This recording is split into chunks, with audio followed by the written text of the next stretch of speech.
I hope you enjoyed this presentation. We are so excited to have Mr. Jerry Larson here today, and he is a retired extension agent with Fort Valley, and he just showed us, as you've seen on the video, or going to see on the video, how to prune blueberry bushes. And this orchard we started about 4 or 5 years ago, right, Mr. Larson? 4 years, yeah. And it's a blueberry orchard, an old one, and we actually have pruned them down, and then the money that's raised from blueberry picking goes to support Social Circle Theater. So Mr. Larson, do you have anything else you want to add? I would say here locally, if you've got further questions, get in touch with your Walton County Extension agent, and he can put you in touch with the master gardeners that are actually the ones that are doing the work in this orchard. Thank you for the opportunity. And also, we have a bunch of volunteers today, so we're actually going to do hands-on pruning. So Mr. Larson is going to stay and help us prune. So thank you. You're welcome. Why we shifted to a late summer pruning. You do want to do it right after the crop is off, then you get the maximum amount of time to make it's your new shoot growth that's going to make most of your berries next year. So you can see now in pruning these, we'll have to cut off some of that growth, but we do have to do it to limit the height of it. But we'll try to preserve as much of that as we can, but we're also shaping the bush and determining and we're thinning, so we have to take some of that wood out. Yeah, so that's basically in a nutshell what we'll be doing on that. This more in-depth article you can take with you, and hopefully we'll cover most of that too as we show you the method. Why don't we go over to the grafted tree and just look at that briefly before we start working on the blueberry bush. With bushes gigantic like we got over there? Okay. Mine are about 9 years old and never been pruned. Yeah, okay. Yeah, this is the time to do, well, that pruning can be done in a year when you have good rainfall and good moisture or irrigation. If you don't have the ability to keep those bushes irrigated until the end of October, then you might consider doing it in the spring, or you might do some now and some in the spring. Because if everything turns off dry now and say you had to irrigate, that might be a difficulty. Yeah, so maybe do 1/10 of what you got now, and then start doing whatever. I don't know how many. About 50 something. 50 acres. 50 bushes. Okay. Yeah, do 5 or so now. Yeah, I heard the number 50, and I thought, well, No. yeah, We 50, need minions. yeah, 50 bushes are manageable. Right. So, yeah, I would do about 5 now, or at the most 10, and then I would probably wait until middle of March, roughly. You could do it in the middle of February if you want to, but if you want to start middle of February and work toward the end of March, as long as you haven't pruned by the end of March, because growth will start in April. And so we want to take advantage of new growth. We want to get everything pruned. So when you say adequate water, how much are you talking a week or a month if we get dry? If it's a large bush like that that's coming back with new growth, probably looking at somewhere around at least 10 gallons per bush per week, and maybe looking at as much as 15 or 20, depending on how hot and how dry it would get. Now, if we're going to be adding that much water, should we go ahead and fertilize them too, or do we fertilize later on? You won't have to fertilize the bush if you cut back like that, because as soon as you prune something like that, it stimulates new growth. And so fertilizer won't really add anything to the process, because you have enough root system there to push a lot of new growth for a couple of years. So you probably won't have to fertilize for the first couple of years. But in the third year, you might consider fertilizer, depending on how much terminal growth they make each year. So if they're making normal or above normal growth like these, and these have not been fertilized in 4 years. Okay. Yeah. So you're probably looking at least 5 years. If you see the terminal growth go down quite a bit, that tells you that you need nitrogen and so forth. These are all good questions, and if anybody has a bush, like an overgrown one over there, these are the things that I learned by working here. Yeah. So I didn't learn this in regular extension, but since I retired and I do a lot of pruning anyway, I decided. Well, I actually did this on the small farm I live in McDonough, Georgia. It's a little town east of there called Ola, on Highway 81 as you go toward McDonough. But I'm on a small farm. I actually did this same thing in 2018 on my first bush to make sure I wasn't going to kill it, And so I got good regrowth in 2018, and then I had the chance to come here and cooperate with the master gardeners. So I decided it was a good idea. Okay, well, unless there's other general questions on blueberries, we can go to the grafting here, which Debbie is now doing, and so she made up a lot of these educational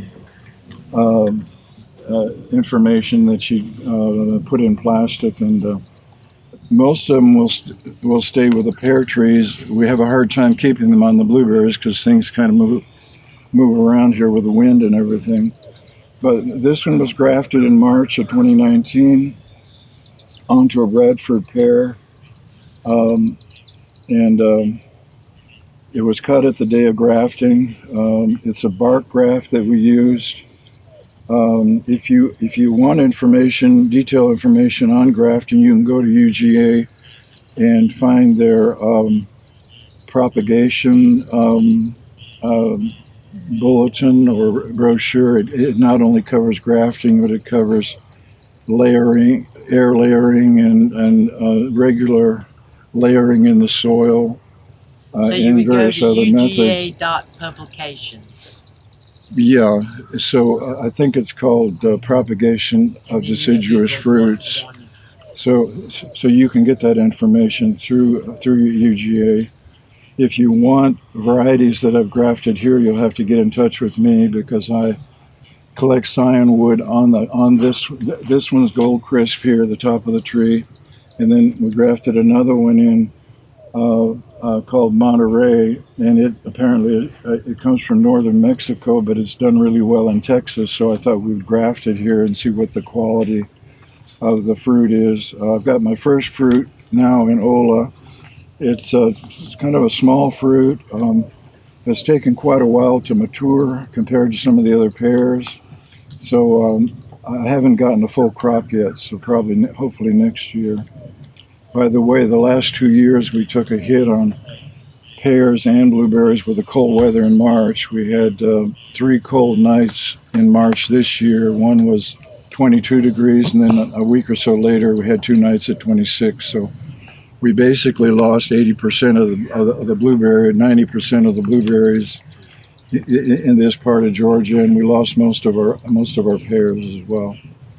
So that's one of the things that you're kind of involved in when you grow fruit.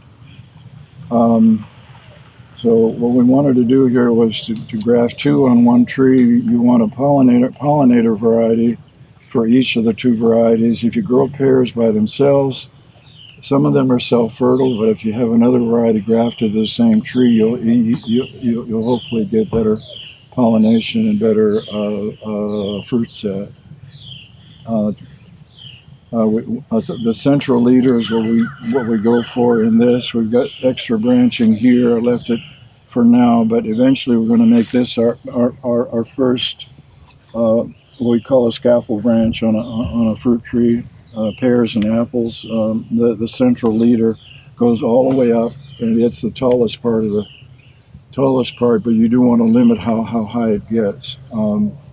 There are pairs on old farmsteads that are up at about, some of them are 50 feet up, and I'm sure you're familiar with those. So we want to keep the height. This is maybe about 8 to 10 feet roughly. Probably a pear tree shouldn't get any higher than what you can reach with a pole pruner, which is about around 12 to 15 feet.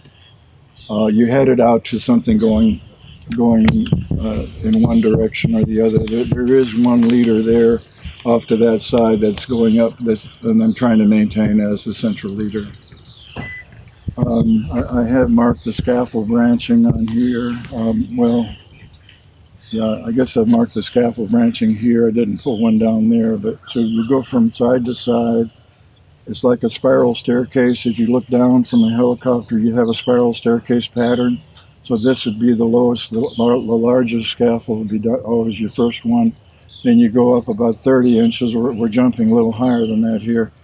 You choose your next one, then you're going to go up over here and choose another one. So we're going around the tree and up the tree like a staircase, and then up there would be probably a fourth one. You probably won't have more than about 5 main branches on an apple or pear tree. So are you going to cut this one off at some point then, since it interferes with that scaffolding right there? Yeah, this will be considered temporary. And I've got to cut back on my temporaries. I cut back harder than on my primaries. If this is going to be a long-term scaffold right here and up there, then these will be promoted over the temporaries. And if someday these temporaries will come out completely, because these will actually fill up the tree. In each part of the tree where they're located, they'll fill that part of the tree. This should do well here. This one's up pretty high, so I may keep this one for quite a while because it's down below and heading out that way. This one will come out someday. I'll have to take out something in here because it's too crowded. But So that's do kind you of the prune general after idea. pruning? Do you prune after pruning? No, on pears and apples and peaches and plums and so forth, we prune in February. Yeah, probably the first week in February if you can, but now the growers will start pruning peaches all the way back into January. They might start the middle of January or so because they have a lot of acres to cover. But for the homeowner or the small-scale grower, you should count on February to be your main month of pruning. That includes muscadine grapes as well. And figs, you want to wait a little longer because they tend to be hit by cold weather. The new growth tends to be more sensitive to cold weather, so I wait till the end of March or early April before I prune the fig bushes. A lot of people don't prune figs, but I do. And you'll find that if you prune a fig bush and keep everything in its place and keep the right amount of growth in there, that you'll pick the figs a lot easier because you have access to the bush. And you also keep the bush lower so you can pick more of it from the ground. If you let a fig bush get too tall, then you're on a ladder, so you're picking figs off of a ladder. So, well, that's probably enough on the grafting. It's kind of a specialty item. It's a kind of a lost art. I'd like to see not only you try grafting, but I'd like to see you teach a young person how to graft. Because it is something that we're losing, I think, in terms of horticulture. Mr. Larson, so if you have a grafted tree, like I have a grafted tree, and I have part of the original tree coming up, do I just chop that part off, like limbs of the grafted tree? Once you get the graft started, just chop it off? Yeah, chop it off. Try to let that's a good question. Try to let what you have as a nurse branch. The nurse branch feeds the root system until the graft gets big enough. But you're constantly cutting back on the nurse branch until now in my 4th year at Ola, I finally cut off what was a huge Bradford tree. It was up about 30 feet tall originally when I started. So I left one smaller branch and toward the bottom on that off to one side, and then I grafted on another. It had a couple of trunks to it, so I grafted over here on the side, and then I brought that graft along, but I didn't let this over here shade this or crowd it. So it's kind of a balancing act between feeding the root system with enough of the nurse branch, and then cutting back on the nurse branch as your graft grows. So now I'm completely free of the nurse branch, and I have the tree that I want. So for around 4 or 5 years usually. Is this still? It's only been in the ground a couple years, and the nurse branch is just grown right with the. Depends on how big the diameter of the trunk is. If it's a 3 or 4 inch, if it's smaller like that, you can usually do it in about 2 to 3 years. Yeah. So if you haven't cut back seriously on the nurse branch, you can start cutting back pretty hard on that. Because I'm assuming the one you grafted is equal to the height of the nurse branch. It is. Or the nurse shoot. I didn't do it, but when I planted it, started. I noticed it this year. It started growing. It didn't have one last year, I don't think, or I didn't see it. Okay. Now, is this a tree that a nursery grafted? Mm-hmm. Okay. Yeah, that brings up another issue. You have to watch your trees when you plant them, because if you don't take care, the root variety of the root system is always stronger than the one that was grafted, and if that comes up below the graft, that's going to take over the tree. And it's eventually going to cause the one that was grafted probably to fail, because it's going to get so big and it's going to crowd out, and plus it's probably not going to produce the fruit that you want. Right. I have no idea what it was grafted to. Yeah, so make sure on a grafted tree that you buy that you watch for any suckering below the graft, and always keep that clean in that area so it doesn't try to overtake the variety that you want to grow. Yeah, thanks for that question. I suppose we could do one workshop just on fruit trees. Grafting workshop would be awesome. But fruit trees take a little bit more work and a little bit more understanding in terms of pruning. So I always recommend people start with small fruits first. Start with blueberries and muscadines and blackberries and figs, and kind of get a good handle on how to grow those. And then once you've succeeded with small fruits, then you can kind of venture off into the territory of fruit trees, which would be pears and apples mostly here. I do not promote backyard peach growing because of the plum curculio is the worm that gets in the plum and in the fruit of the peach, and it's the worm that destroys the fruit. So if you did want to grow it, and wanted to do it organically, you would need to go with kale and clay, which coats the fruit from the time petal fall. From the time the fruit is very small at petal fall stage, maybe 1/4 of an inch in diameter, you want to coat that fruit weekly until harvest time. And the kale and clay disrupts the female from laying her eggs. It's kind of a scratchy material, and she prefers laying eggs out in the wild and not in your orchard. So kale and clay will keep the worms out of peaches and plums. You're willing to do it once a week, or willing to do it after a heavy rain, because the rain will wash it.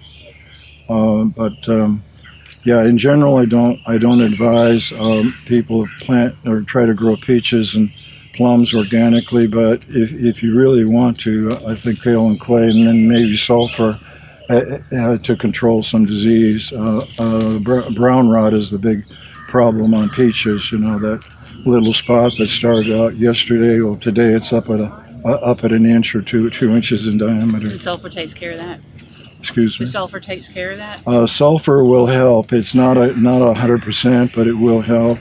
Plus proper pruning and good airflow through the tree, and good sanitation. Once you see the brown rot developing in your backyard peach tree, you get all that brown rot fruit out of there as soon as you see it. If you do sanitation and a number of other things, I think you can grow a peach in your backyard. But you need to be willing to do those things. So, Let's move to the blueberries. Okay, so I guess we're ready for the blueberries. Yeah. Okay. Why don't we? I don't know which bush we'll start on, but it doesn't matter for me. But I guess we'll go over to this, maybe to this end of the of the orchard and start over here. It's a little diamond studded.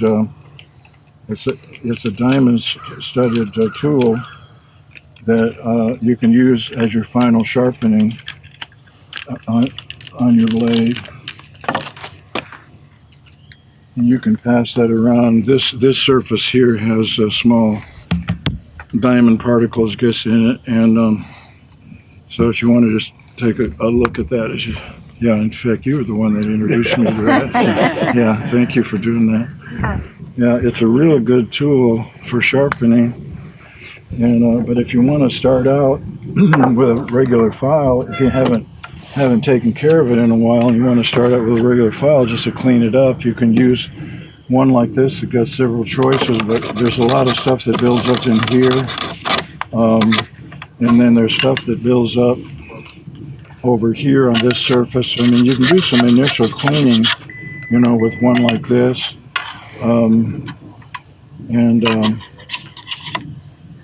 when you do your cleaning, you're always kind of doing it, in terms of the flat surface. You can use this to start sharpening here if you want to, if you need to.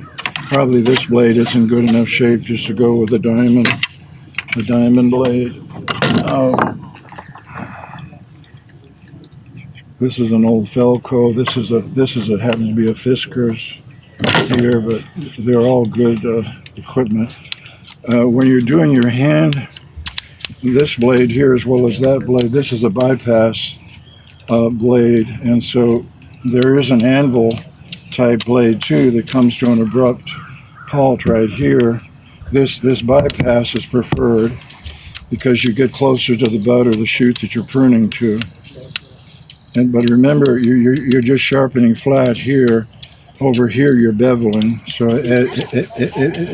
as you're sharpening, you're actually putting a little bit of an angle on your stone. Let's see. Once that tool gets around, I will probably use it just to do a little bit of finishing. But yeah, again, this part of the blade. If you have a workbench, it's much better to be doing this off of a workbench, actually. But you just want to take care of any burrs or anything on the back side just by going flat, and then on this surface here, you will actually this surface here you'll actually be beveling. And actually, this is the one that will really do the fine sharpening. You can see how I'm taking away some metal right there. But you ought to do this at least before you prune each year. And if you have 50 bushes to prune someday, I do it at the beginning of the pruning day, because it's amazing how many cuts you can make in a day.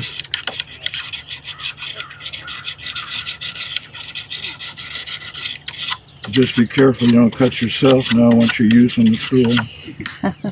Over here, I think.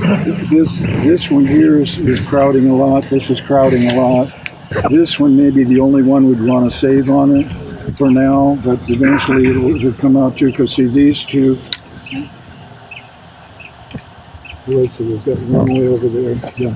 We run a 3-liter system, so we've got 1, 2, 3 for permanent. And then this one is scheduled to come out, and probably in stages. I think we've been cutting back on it pretty hard. But I'm going to take this one out right here.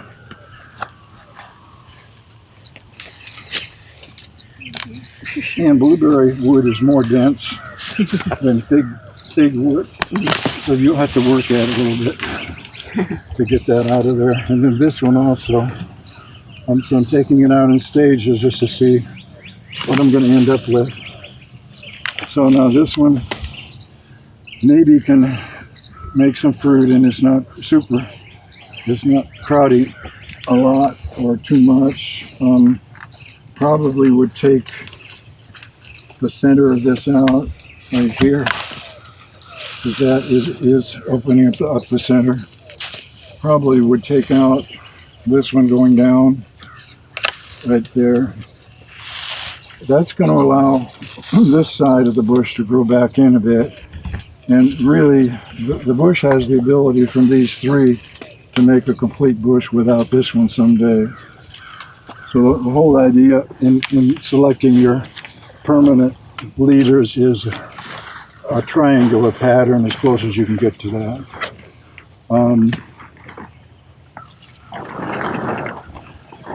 We want to promote this one, so you don't want to cut that one out because that's permanent. So anything crowding this one, then you want to go ahead and cut off of here.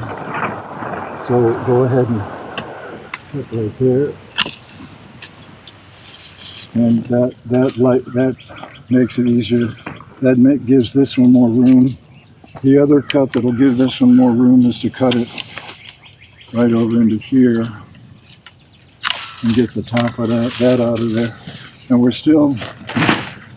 we're preserving a little bit of this for fruiting, but not a whole lot. And so if you wanted to cut the whole thing back, you could. I guess for the sake of teaching, I'll just go ahead and leave this in for this year. But next year, for sure, I'll cut this one out. Okay. So this is a situation where we have 4 leaders. You have one in the center, and the one most in the center has to come out eventually, so that the 3 that are around it can fill into the center. Does that seem logical? Mm-hmm. Okay. So basically, you're just opening up the middle so the sun can get. Yeah, you're opening up the middle, and you're allowing your permanent ones to grow back and fill in the middle. Yeah. And then even the permanent ones, when they fill in the middle, they'll want to fill it in too densely. Right. You can get too dense of a growth back in the center. Then you get to the thinning work on each of these primary leaders. But right now, there's no danger of that happening. Then we can go from, I always do this work first. I always thin the biggest wood first and get that done. And then I start working toward the smaller wood. And I've learned that on blueberries as well as pears or tree fruit, you want to find what is leading this leader. I mean, the whole thing is a leader, but then he has leadership going up here. Okay? So this is always going to be, I'm probably going to be in the way of the camera. This is, by the way, I spent a lot of time on my knees, so that's why the kneeling pad. This one coming up is going to be your leader. And it's really important to establish that and maintain it, because this is either going to take it up or take it out, one or the other. So then, with this being the leader, then you ask yourself, what's crowding the leader on this side? What's crowding it on this side? And also, is the leader, is it really clear here of what is actually leading there?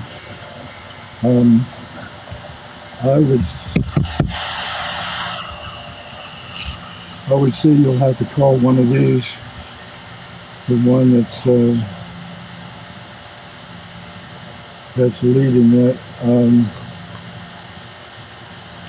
How do you tell that? Like, how do you tell that's the leader Well, of that bush? You've got 3 in here. You're just going to have to pick the one that's the most upright and continues to grow. You want it to come kind of like a 45-degree angle of the whole thing here would be like a 45-degree angle from horizontal.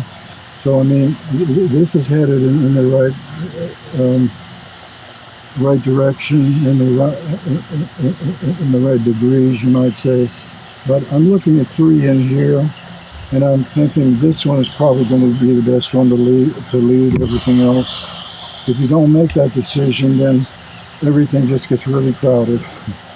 You can use your small pruner in here, and I'm going to go ahead and thin this out, and I'm going to take this one's coming out over here, and this one's coming out over here. This one doesn't do us any good at all because it's going back into the bush. This one has some potential, okay? You see that one right there? So I got rid of both of those, and that helps a lot. I will also get rid of this out here because we no longer need it. And it's too flat. The angle is too flat on this one. So now we're looking at something that can lead and still do the same thing that all of this did earlier on. So all of this had to lead at some point, and so this is continuing to lead here. Go ahead and cut it here. So that gives us dominance. Now, this is my leader. What has to be cut back to keep this the leader? How about this one? You see that cut right there? That makes it shorter than this, it's lower than that. So according to apical dominance, this now has a chance to lead. Okay? So that's how you handle each one of these as we go around the bush. This has to be shorter because you see how tall this is in relation to, you're always looking back to the leader. You're telling yourself, asking yourself, what do I have to cut back to give the leader a chance? And again, we're cutting back here. It seems like we're cutting a lot, but we are still forming and directing this leader. So, and I think last year we could have started doing some of this decision making, but it's for sure that we're going to do something this year. This is off to the side. It's a side branch. It's coming back in here. To try to take it away from I will head it this direction.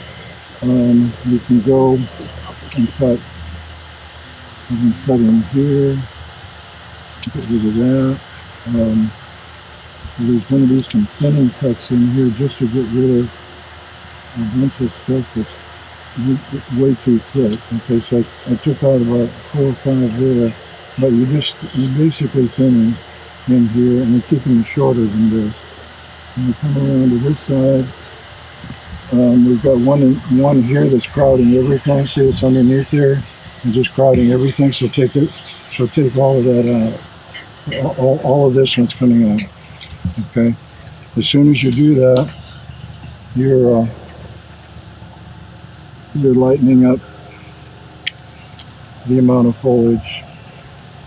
So we've worked on that side. This is also pretty thick in here. So whatever you can do to thin out some of this as you work your way around. This is going back into the bush, and it's over all of this growth here. You really want layers. You want layers of growth so you can make fruit in here and so you can get in and pick the fruit. So I cut that off so we can get more fruit in here and easier to pick fruit off of this. When I get over here, I'll have to prune something off of this. So I'm working my way around. Now I'll probably come next to this one, and I'm going to, I can either head it up here, which might be a little bit too much competition for that, or I can head it here. And either one of those choices would be okay. Are there any cuts that we do that can kill the bush? What's that? No. That's a good The bush will live. Well, I'm not 100% understanding, so I might be just go home and whack away and my bush is dead. Well, yeah, that's why I'm trying to show you step by step how we're thinning and leaving enough foliage here. And you'll be surprised between now and the end of October how much will grow out of here. Okay, we just want everything to spread and not be crowded. This will be up here, and in the end of October, all this will be out here. So it looks like we're scalping it, but we're giving it a chance to grow. And we're trying to avoid crowding. So there's a lot of thinning that can still be done there, but I'm going to let it go with that. This one is coming from down lower. It's trying to find its way. I'm going to cut it to here instead, and this will probably lead it. This will probably lead this one a little bit better right there. This is coming off of that, and it's way too high. You're going to have to cut the top of it out to get some fruiting down below. Remember, anything up here that's shading and too crowded is going to affect fruiting down below. This also is way too tall. You can allow some of this to grow back in toward the bush because we are trying to fill up this empty space in here. So that's pretty much how I'd handle that. Let's see here, we've got This one here is going across, and we don't need it. And this one's going out. So at least get rid of the one that's going across first. And then if it's still too crowded, and it is too crowded, then come back in here. And I always try to tell people, get your pruner in all the way, and then you have less energy to make the cut. If you're trying to cut out here at the tip, you're going to it's going to take a lot of energy. So something like that on these. You'll have some dead wood in there occasionally.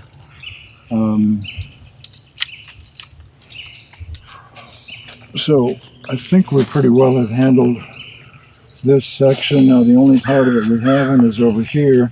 Remember, this is our leader, so we still have to prune that according to the leader. The reason this is the leader is the more direct straight line coming up here. So if you establish your leader, then everything else kind of flows from there in terms of how much you and how much you thin. But this one definitely is still connected to the same branch, and this is going to be way too tall in here, and it's crowding everything else anyway. See how this is right in the middle and crowding? And you get plenty of fruit off of both of these sides. You don't have to worry about losing too much fruit on this one. So get that one out of there. Usually suckers are prime candidates for pruning, by the way, because they're going straight up and they're crowding. Okay, so that one's out of there. This one right here is also kind of competing and crowding and going straight up. And we really want to, well, of course, you're always looking at, do I keep this and cut this? That's always the question. In this case, I think I'll cut this one because I've got some really good growth right here. And this one is trying to go parallel with this and is competing. This is competing with this too much. So get that out of there as well. You still have plenty of fruiting wood in here. Now this guy that's really out of proportion to what we're looking at here.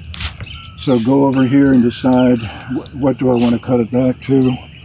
You can start by cutting it back to here. I'm cutting it to this one because it's pushing it out this direction, which is good. It's pushing it away from this right here.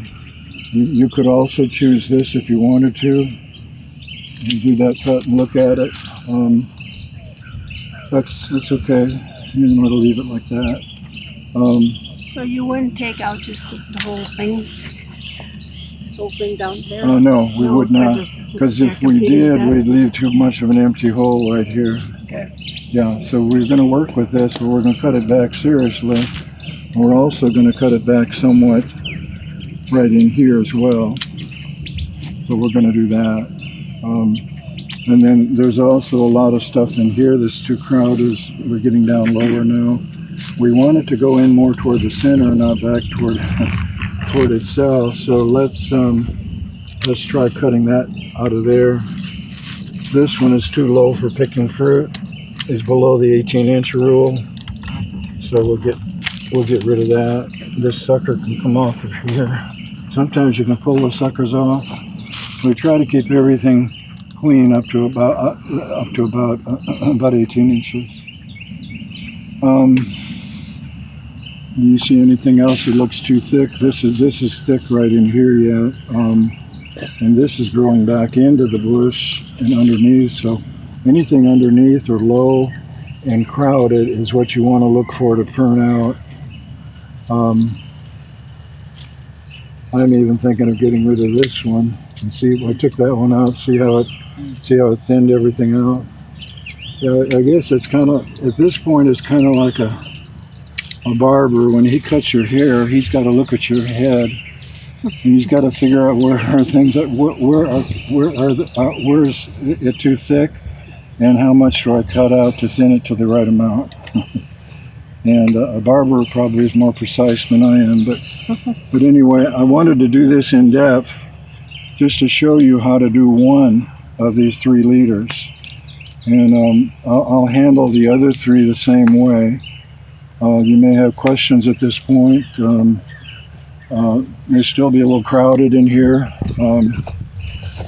and we can adjust some of this. If it's still too crowded, we can cut some of this back so it's not shading too much down below. I'm going to leave quite a bit here because we don't have too much underneath that. And sometimes you run out of time, so you only spend so much time. But each year that you do this pruning, you'll kind of learn a little bit more each year. You'll kind of learn if you prune too heavy the year before, you'll learn that. If you didn't prune enough, the bush will show that as well. What happens if you do too heavy?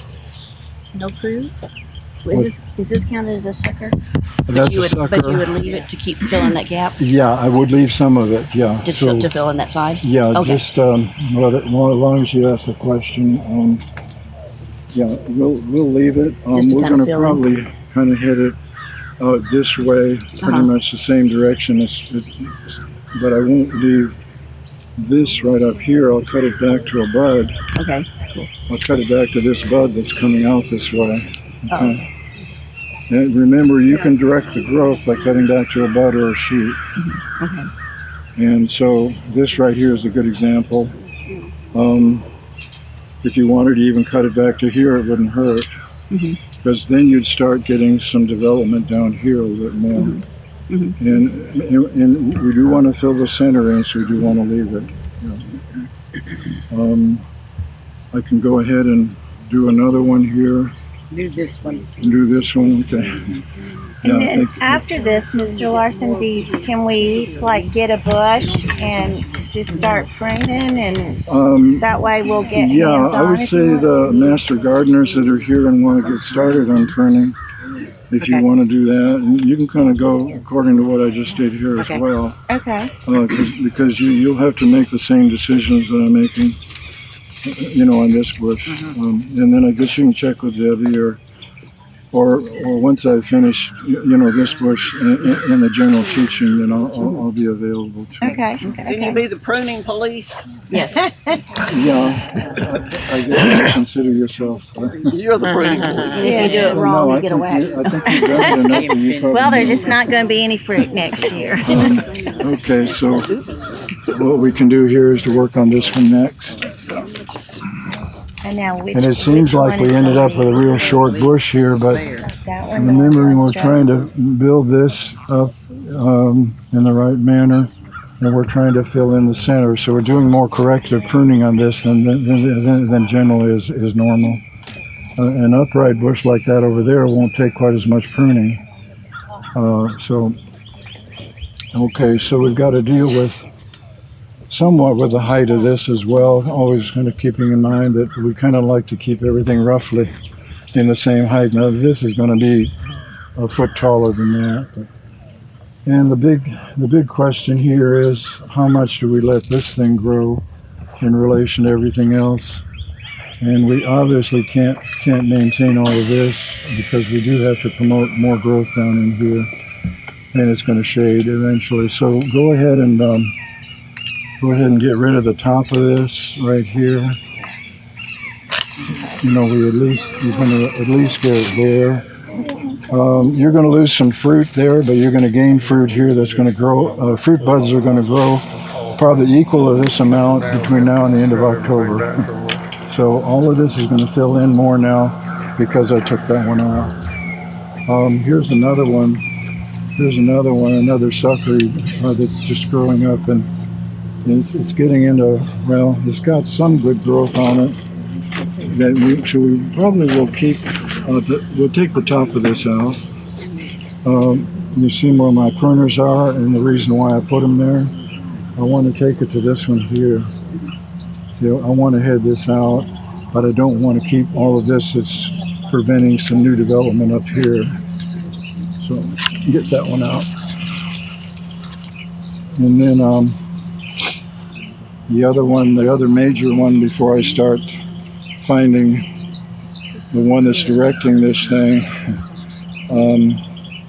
it's probably going to have to be this one for right now. Someday it might do this one, I don't know, but for right now, this is probably going to be the point at which I look back to from everything else. It's drooping a bit, so you want to help it out by cutting it probably back to here. What that does is it helps this to head back up. This one's crossing over, but you don't have a lot of growth in here, so just head it back to something like that. Another sucker in here that we just don't need that tall. But let's look. Well, I'll go ahead and prune out one in here that I know has got to come out, or maybe one or two. This one right here is lifting the bush up, and this tends to be a sprawling bush. Tends to be one to go horizontal, and this is heading it back up, so we definitely want to keep that, or most of that.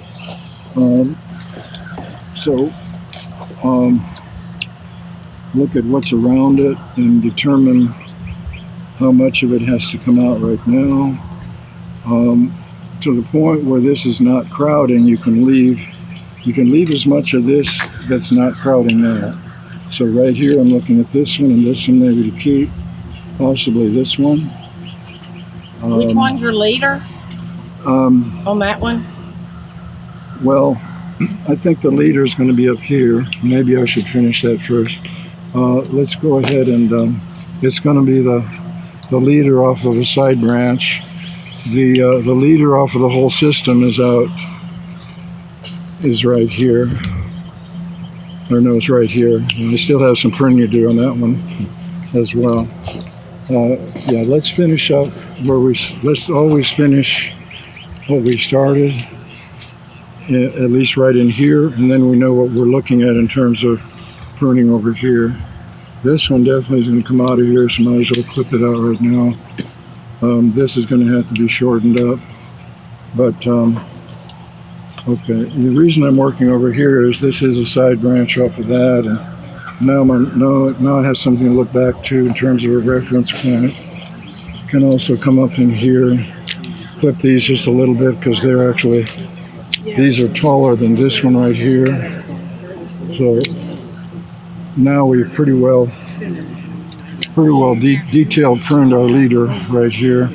If this is too much in here, we'll flip that back a little bit. So anyway, this is the terminal point right there. Now we're coming back over here, a side branch off of that. We're going to try to bring it back in range with that over there. We're making a decision between how much of this to cut and how much of this to cut, because you don't want to take all of this out because this is filling a space out here, and so is some of this. But this one for sure is growing straight up. See how that's growing straight up, and it's into this one. So we definitely want to get rid of that. And then you go from there to maybe here, get rid of that. It's up fairly tall. This is getting pretty long in relation to the whole thing. So we're going to have to probably clip it back to there. Now we go over to this one. How much of this one do we leave in relation to this? Right here, I would try to get it there and get it out. I would look at these two. This is low, and underneath this is in a nice position. I would be tempted to pretty much take the whole thing out because you really don't want to be picking fruit way down underneath here anyway. So get that off. So we pretty well have this as our leader, but we've done some pruning in here to establish this as a leader. And now we can go up and actually work on the leader itself. And this is a leader for this branch. Remember, the leader for the system is out there. So get that out of there, because now it's going to head up this way. I guess as close as we can get, it would be this one right here. Although it is doing its own thing off this direction. something's going to break here and come and redirect this. But until that happens, we're going to get it to this. So don't be too surprised if something kind of heads off, in a direction you might not want, because you can get it within reason here for a leader on this branch. Now remember, this is still pretty tall. This is still pretty tall in relation to that. So I don't know. I mean, if you want to just limit the height of that or something, this one could come out completely probably, because you won't need quite all those in there. This is up and probably won't need that one. See that one there that's crowding everything else? Yeah. Probably aren't going to need that one. So you find one like that, you don't need to scratch your head too long on that one, because you take it out and see you still have plenty in here. Okay. So, I mean, that's pretty much it. We can leave it a little bit thick because we're taking a lot out of this bush. On one like that, it doesn't have any growth, right? You cut those out? That's dead wood, yeah. Okay. You didn't get any dead wood you come across. And then one like this is getting out quite a ways and probably just needs some help in terms of pruning this one coming out. So. Now we still have that side over there to take care of. So over there, I think this one's pretty well pinned and at the right height. Let's see. This is probably okay here. That's a dead wood here. This probably could be helped out a little bit by heading it to that one. Maybe taking out one in the middle there, and maybe taking one out over here. I'm just doing a few cuts here and there just to thin out. Do a little bit of snipping there. This is pretty much, it's a dead stub there. But why don't we try to look at some of this growth over here and see what we want to cut out of there. Probably and go even to this one here and try to head this back up. This is underneath, you can leave a little bit in there. The ones that are down low are the real challenge, because you got a lot of shading, but you do want to develop this up here. So I mean, if you're either going to be thinning off of this one up here, or you're going to be cutting back somewhat on these. So whatever we can do to thin out a little bit to get more sunlight in here. Someday this one will probably come out of here. We'll consider it temporary. It is filling over here really well. It's not filling as well over here. So I'm tempted to get this side of it off. You still have enough production in this area. And it's got more sunlight off to this side. So if this is too thick, just make a few thinning cuts in here. But a lot of times your thinning can be done at the very tips. If you take the tips out of something, that's going to avoid a lot of crowding. Let's see. I don't know. We can leave that one, or we could take it either way. I guess we'll leave it. So it'll be interesting to come back here in October and see what the bush looks like. Yeah, it would be good to come Yeah. back. Yeah. That would be a good thing to do. Yeah. Yeah, it would be a good idea. Some of this is still too thick in here. Remember, we're favoring this one because we're trying to fill, but this is unusually low, so let's get rid of that. And I don't know. We can get rid of some of this that's up above, but something like that's going to head this one up a little bit better. As I say, this probably is going to come out next year. So if this is too heavy here for a crop, you can take the very tip of that off, even though we're cutting in the center some. Sometimes it's good not to leave it too long. All right, the last one is over here, and it's going to be the same thing. We're going to look at, we ended up with these being very similar heights, and we're probably going to end up with something like that over here. Would one of you like to tell me how you would try to lead this bush in terms of coming up from down here? And I think eventually this one needs to come this way anyway, because it's too close to that one. So any new suckering growth coming off of this we're going to promote, because we want to fill here as well. We've got a sucker there, but we want more growth off of this side, which we'll get once this is pruned back and thin. Let's see. We're coming up here. We're got a turn there. This someday may lead it. It's really short right now, but we'll try to give this as much. I'm going to cut this one out right now, because see how this is competing with this? If this is going to be a leader someday, we've got to have this out of here. It's too thick anyway. So I mean, always look at the option that this maybe could someday become strong enough to be the leader, and it's really heading it in the right direction too. It's up over in this area.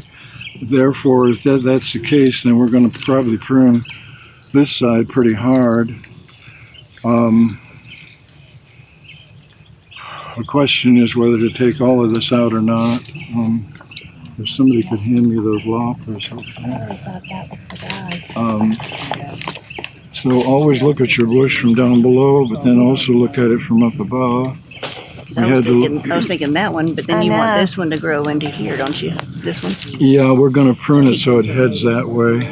So I think we'll take some of this off. It's over this way. And then maybe take this one out. Yeah, right now I'm trying to decide on how much of this to get out of here completely. I'd take the middle one. You can do it conservatively, always, like the barber does.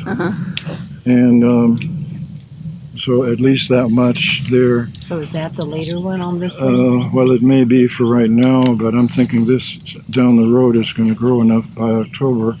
If we get rid of a bunch of this, then we give this a chance to become a leader. Okay? If you don't, then this will be the leader, or this will be the leader if you don't do something in here. I think that gives it enough breathing room to actually develop as a leader. I'd like to see something strong come in here and go this direction. This one is going a little bit too much. I'm going to make a cut right there and hope that either this or something in this area is going to come and lead it. So that's what I'll do there. I'll get rid of this one underneath it because it's stronger. It's stronger than this one right now. This is also stronger. So I'm going to favor this a lot. I'm also going to favor this one because it looks like it could. Well, it's heading this direction. You say it's stronger because it's thicker, more diameter? Yeah, it's thicker in diameter and also usually longer. I don't like this because it's pulling it away from where we want to fill. We really want this whole thing to develop more right in here. So if that's the case, then something off of here. And of course this will have to be cut back accordingly. I suppose for now we're going to leave something like, get the right bud here.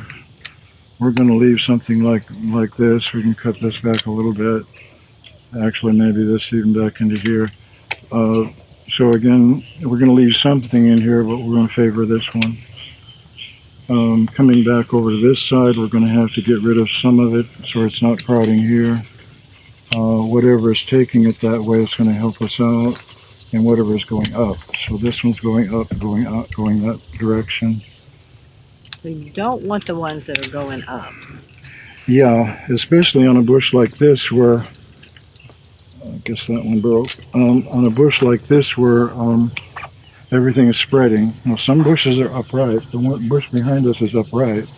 So that one is not going to have nearly as much pruning on it because it's got a lot of the leaders already developed up at this height. But we don't have our leaders yet developed on this bush at the same height. So yeah, that's where we cut back pretty hard on these. You can even trim these back a bit so they're not quite as vigorous. And this will have to also be cut back accordingly. Probably back into here. Always cut something to a shoot or a bud if you can, and that way you'll avoid dead wood. And if you can get it a little more flush than I'm doing it right here would be helpful.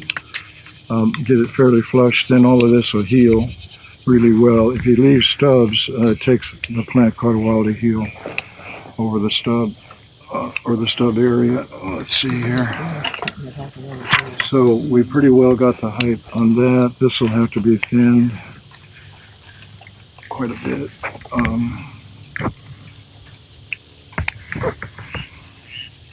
You got 3 or 4 right in here, and you have to make a decision on thinning.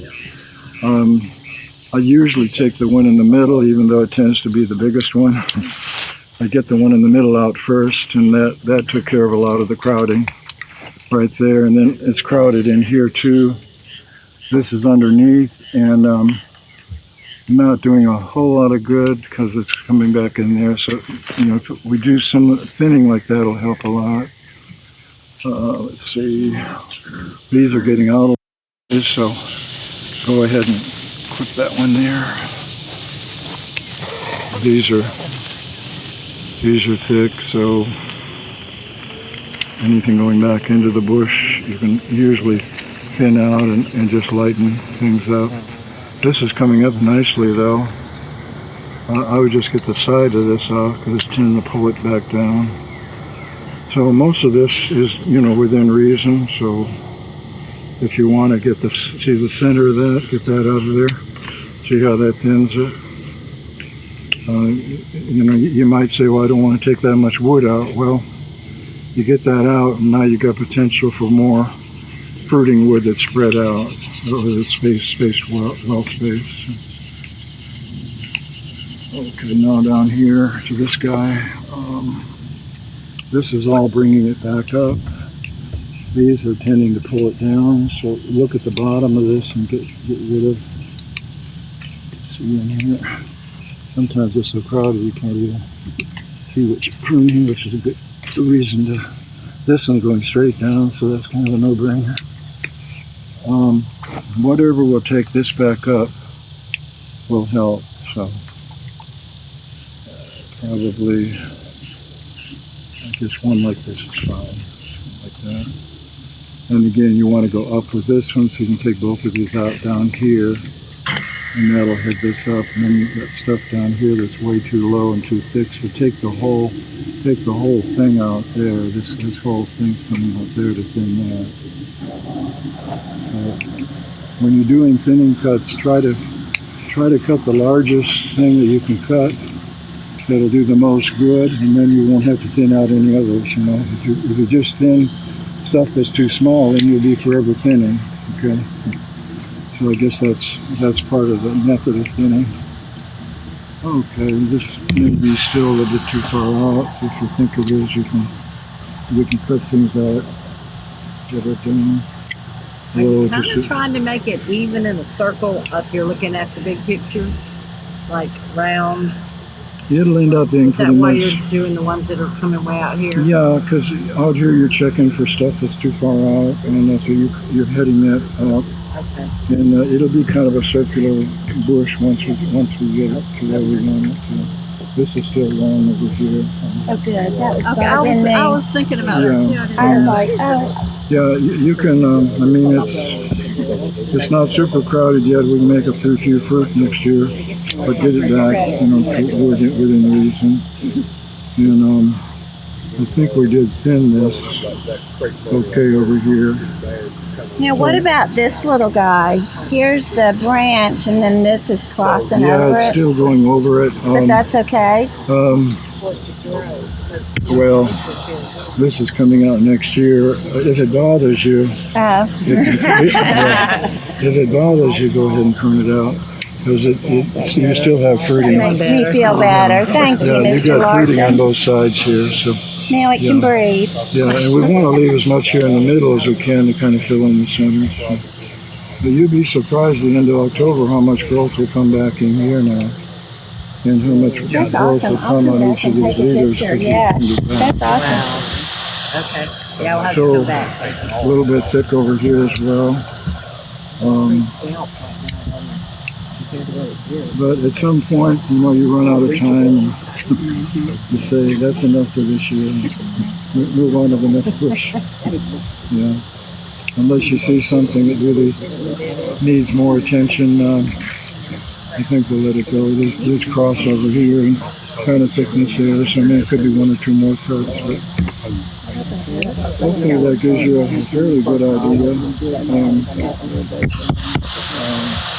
And again, the suggestion would be to come back in October, end of October, and look at this bush right here. It's in row number 4. As you can see, a lot of the gardeners are here doing pruning to this orchard.